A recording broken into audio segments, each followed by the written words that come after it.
Vi ho messo alcune slide della lezione dell'altra volta, perché sono un raccordo con il nuovo argomento di oggi, col deposito del prezzo. Quindi l'obiettivo, come avrete capito per la ripartenza, è ridurre al minimo le persone presenti in studio con i miei collaboratori e con noi.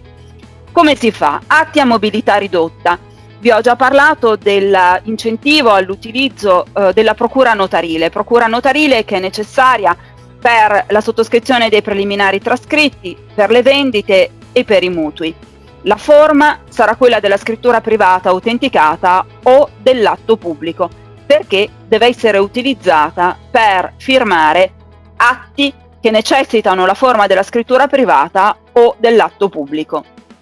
La procura può essere fatta per singoli atti o per più atti collegati, quindi ci si può immaginare un'unica procura per il preliminare, per la vendita e per il mutuo, e questo in termini di risparmio di tempo e risparmio di denaro.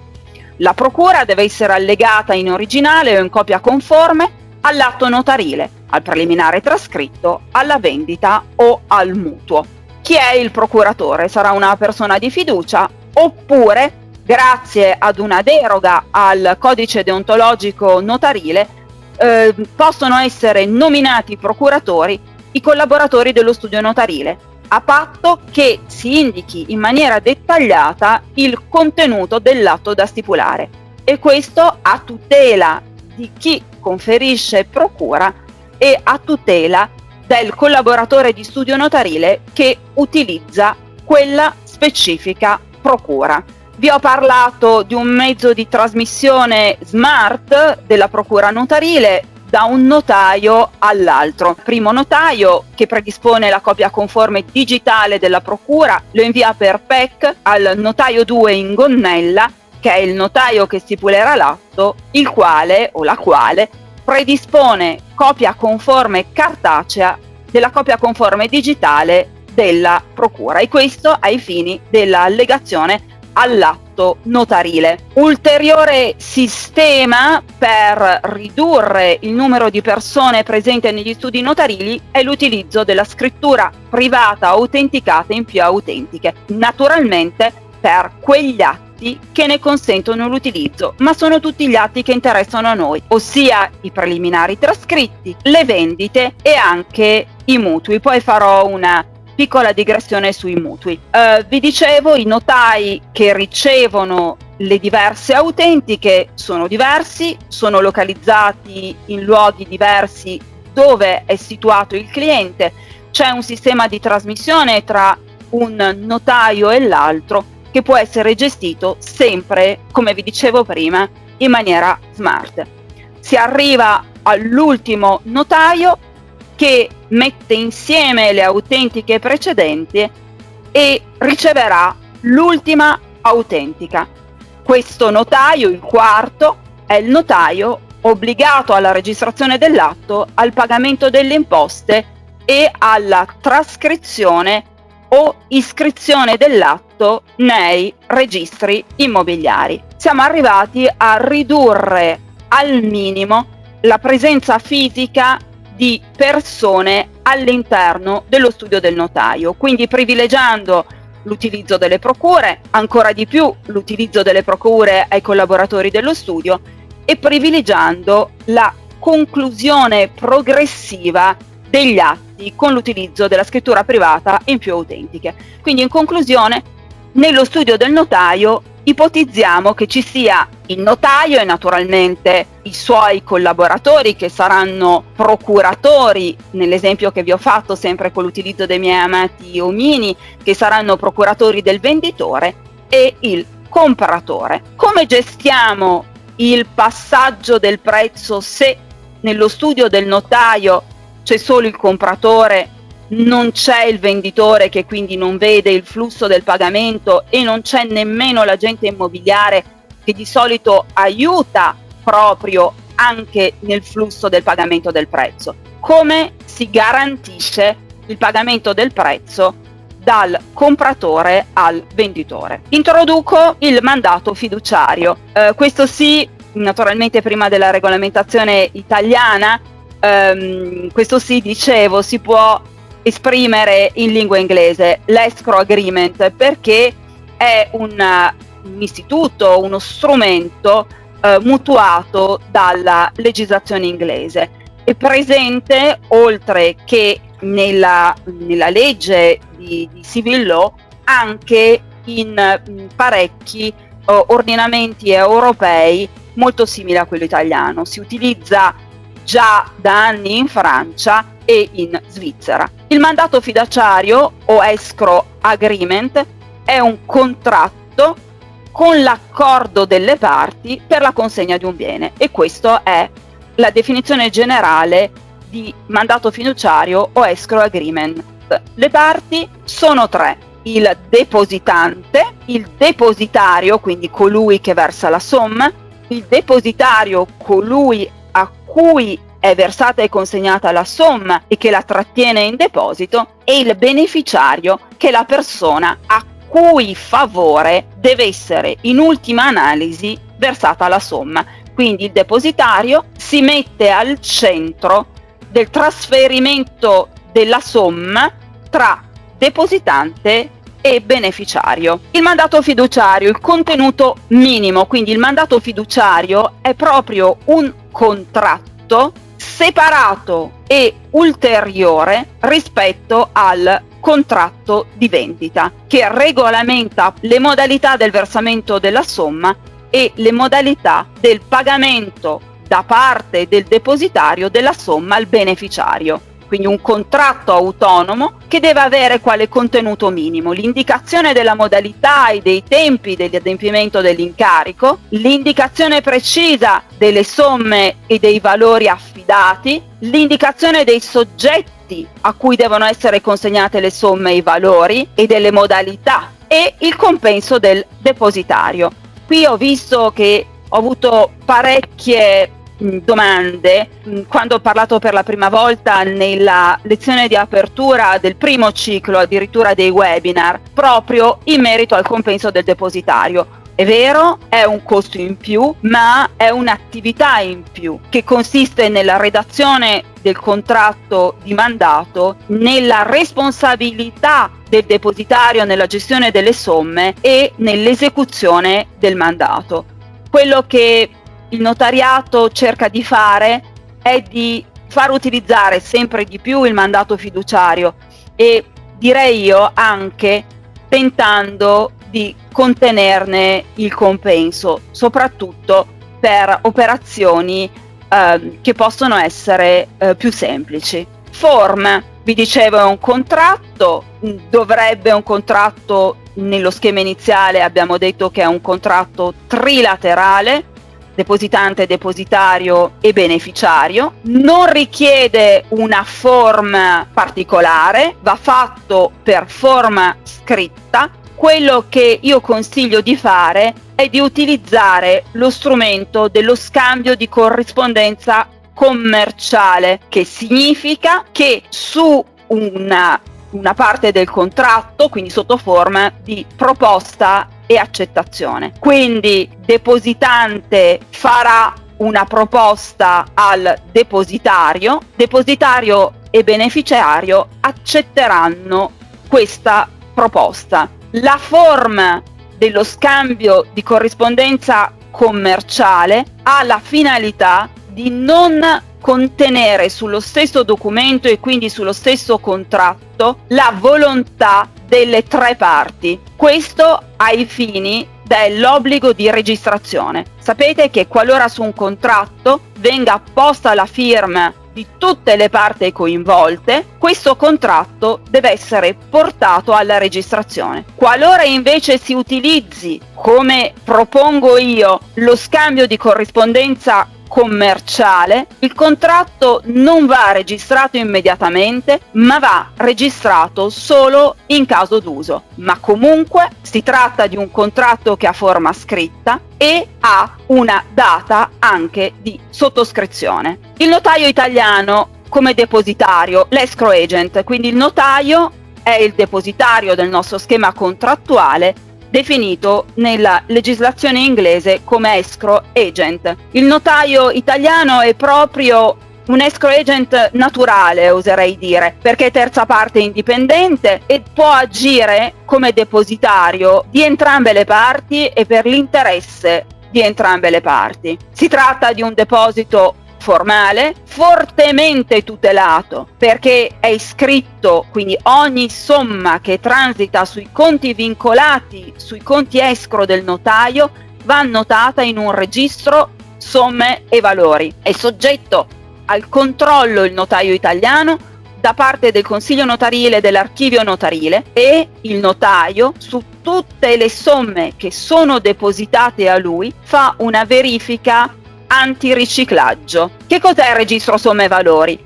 Anche il registro somme valori è un repertorio soggetto alla vigilanza del Consiglio notarile e dell'Archivio notarile, in cui tutti gli incarichi fiduciari vengono annotati in ordine progressivo, quindi in ordine di data. Viene consegnato dal notaio una ricevuta delle somme e dei valori agli interessati e poi sul registro somme e valori, quindi viene annotato prima la consegna della somma affidata e poi nel momento dell'esecuzione dell'incarico il notaio annota sul registro somme e valori come sono state compiute le operazioni d'adempimento dell'incarico, quindi indicando la somma X è stata bonificata sul conto Y.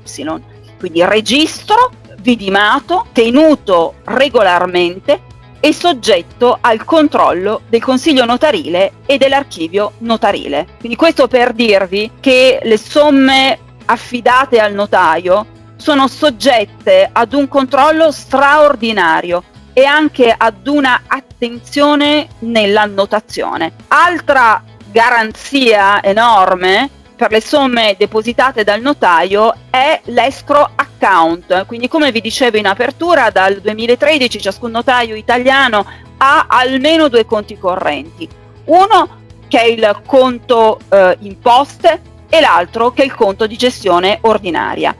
Parecchi di noi hanno anche uno o più conti escrow che sono appunto dedicate alle operazioni di deposito e gestione del prezzo e delle altre somme affidate al notaio. I conti escrow hanno per legge un regime tutelante al massimo per le parti che lo utilizzano.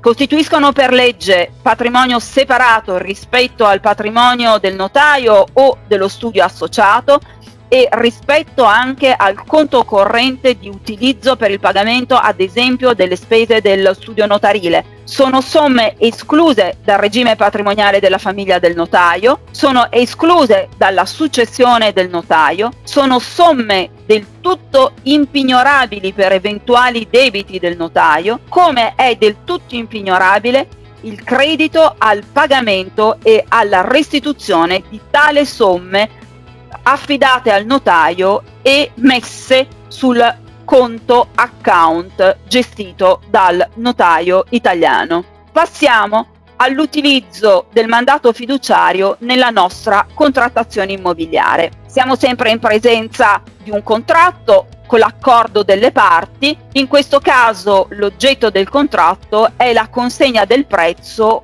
o di altre somme. Le parti sono il depositante, ossia l'acquirente, il depositario che è sempre il notaio e il beneficiario che è il venditore. Qui, come vi dicevo, esiste una legge italiana del 2013 che prevede espressamente che si deve ricorrere all'utilizzo del deposito del prezzo a mani del notaio solo se richiesto da almeno una delle parti.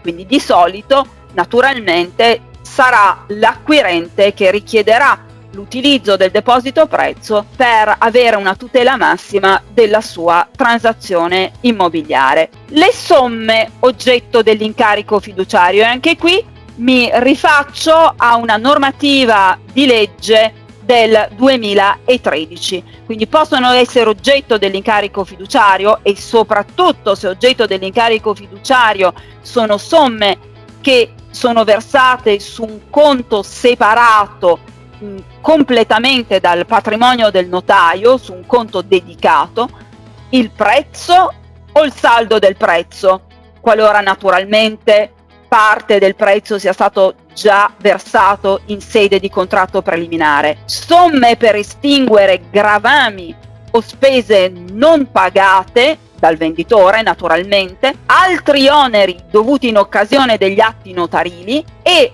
altre somme, quindi sono somme diverse rispetto a quelle precedentemente indicate, che sono affidate al notaio e iscritte in quel famoso repertorio di cui vi dicevo, che si chiama somme e valori. Questo quarto punto, quindi altre somme affidate al notaio e iscritte a somme e valori diversi da quelle precedenti, è la voce che possiamo utilizzare per immaginare l'utilizzo del deposito somme a mani del notaio per i mutui, come vedremo più avanti. Altri oneri dovuti in occasione degli atti notarili, in particolare, che cosa sono gli altri oneri che vi ho detto, che è il punto terzo della precedente slide? In particolare sono indubbiamente le imposte e le tasse di trasferimento che il notaio versa per conto dell'acquirente e di cui è sostituto d'imposta. Quindi le imposte e le tasse di trasferimento possono essere oggetto di mandato fiduciario e possono essere versate sul conto dedicato. Certamente è il compenso del notaio legato alla transazione immobiliare, e mi chiedo, ma credo che possano essere oggetto del deposito fiduciario di somme anche le provvigioni dell'agente immobiliare, soprattutto in questo periodo in cui dico stop, non voglio nessuno in studio, nemmeno gli agenti immobiliari. E certamente, qualora la provvigione non sia già stata versata all'agente immobiliare in sede di preliminare, o ancora una parte sia dovuta in sede di atto di vendita, ritengo che l'indicazione della provvigione dell'agente immobiliare possa essere considerata un altro onere dovuto in occasione degli atti notarili e quindi inserita nel mandato fiduciario al notaio. Alcuni casi pratici: il deposito prezzo, certamente, questo l'abbiamo visto che è proprio una delle ipotesi previste dalla legislazione, può essere utilizzato a garanzia degli adempimenti di obbligazione del venditore. Quindi possono essere depositate somme per l'estinzione di mutui precedenti, per l'estinzione di debiti tributari che gravano sull'immobile e anche per l'estinzione di spese condominiali. Quindi queste somme per estinguere le obbligazioni possono essere detratte dal prezzo, oppure possono essere somme ulteriori depositate a mani del notaio, naturalmente in questo caso dal venditore, qualora non si detraggano dal prezzo. Ma la struttura più efficiente è dare un incarico al notaio in cui si dice esattamente quale parte del prezzo debba essere utilizzata per estinguere debiti precedenti, finanziamenti, debiti tributari e spese condominiali. Molto spesso si utilizza il deposito del prezzo per l'acquisto da parte di uno straniero, sia esso persona fisica o giuridica, che non ha un conto corrente italiano, oppure che preferisce utilizzare il deposito del prezzo perché, come vi dicevo, è abituato a farlo nel suo paese. È una modalità che utilizziamo abbastanza spesso, naturalmente sempre avendo avuto riguardo a fare le verifiche antiriciclaggio nella maniera più attenta e cauta possibile. Si utilizza in maniera piuttosto costante il deposito del prezzo per le vendite sospensivamente condizionate, quindi sia che siano pure sospensivamente o risolutivamente condizionate, sia che si tratti di condizioni volontarie. Ad esempio, ho utilizzato più di una volta il deposito di un piccolo pezzo del prezzo per garantire la consegna dell'immobile successiva rispetto all'atto di vendita, o per il caso di atti sottoposti a condizione di legge. Penso alla condizione per l'acquisto degli immobili vincolati, alla condizione sospensiva del mancato esercizio delle prelazioni artistiche. Nel tempo in cui si dà agli enti preposti il tempo per esercitare o meno la prelazione, in quel periodo di tempo il prezzo rimane depositato a mani del notaio. Ancora abbiamo utilizzato più di una volta il deposito del prezzo per garantire la decadenza dalle agevolazioni prima casa del venditore, qualora venda decadendo dalle agevolazioni prima casa. Esiste un privilegio e per garantire questo privilegio dello Stato si depositano a mani del notaio parte del prezzo che corrisponde alla somma dovuta per l'eventuale decadenza delle agevolazioni prima casa del venditore. In particolare il mutuo. Si sta discutendo proprio in questi giorni sulla possibilità per le banche di continuare la propria attività. Molte banche, in particolare mi riferisco agli istituti bancari più grossi, hanno difficoltà a far uscire i propri funzionari e anche a ricevere le parti e i notai agli sportelli bancari. Per questo motivo si sta cercando di studiare proprio in questi giorni, anche con l'aiuto del Notariato Nazionale, un modus operandi che consenta da un lato alle banche di continuare la propria attività, dall'altra ai cittadini di poter naturalmente usufruire dei finanziamenti, in particolare in un momento così difficile, ma d'altra parte sempre avendo massima attenzione ai collaboratori, alle parti e a tutti quanti sono coinvolti nella contrattazione immobiliare. Credo che sarebbe opportuno, e probabilmente si va in questa direzione, immaginare di utilizzare la forma del mutuo unilaterale, cioè l'accettazione della proposta contrattuale che era in voga qualche anno fa.